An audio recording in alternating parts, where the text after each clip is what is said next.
Class 12, Subject History, Chapter 2, King, Farmers and Towns.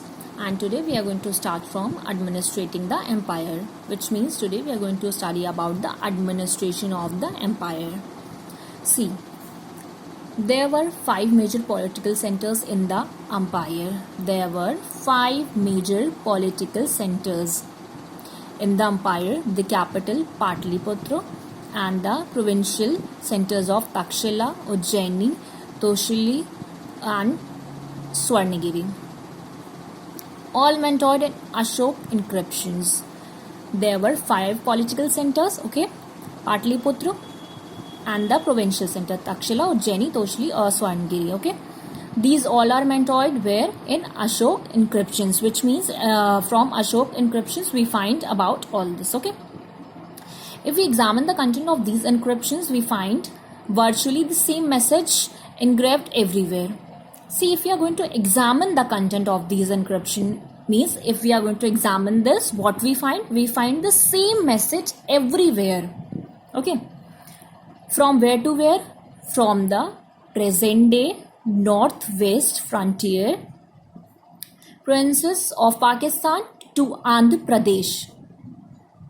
See, from northwest frontier provinces of Pakistan to Andhra Pradesh, Odisha and Uttarakhand in India. Here they are telling about the places where we found all this. Could this vast empire have had a uniform administrative system? Now they're asking a question, could this vast empire have had a uniform administrative system? They're asking that is this possible to have a equal or similar administrative system?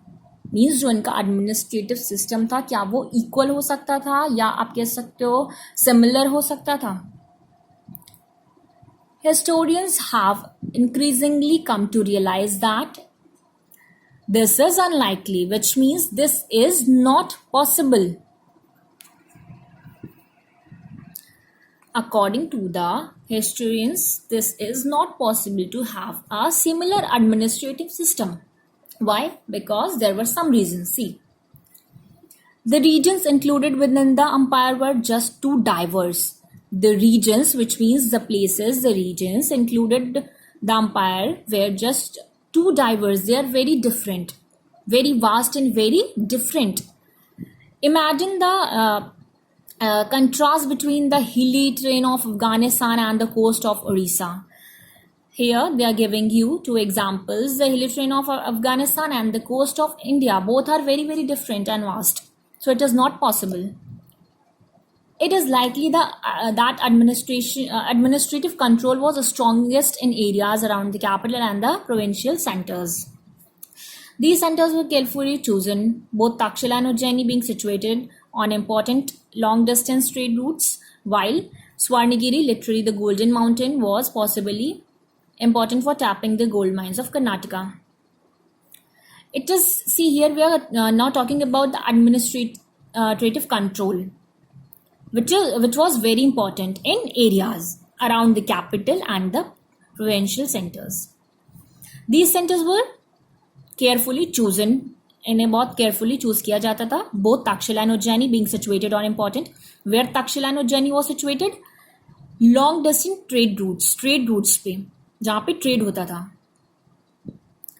While Swarnagiri, Swarn which means gold. Swarnagiri, literally the golden mountain, was possibly important for, क्यों important था? Tapping the gold mines of Karnataka. Gold mine, which means सोने की खदान in Hindi.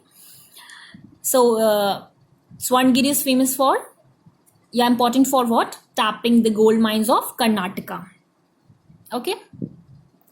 So this is the administration or of empire, or you can see that administrating the empire. Here is a map also. Have a look on this.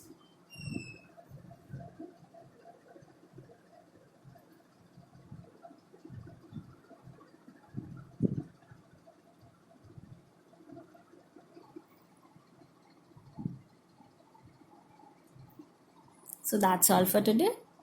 Thank you so much.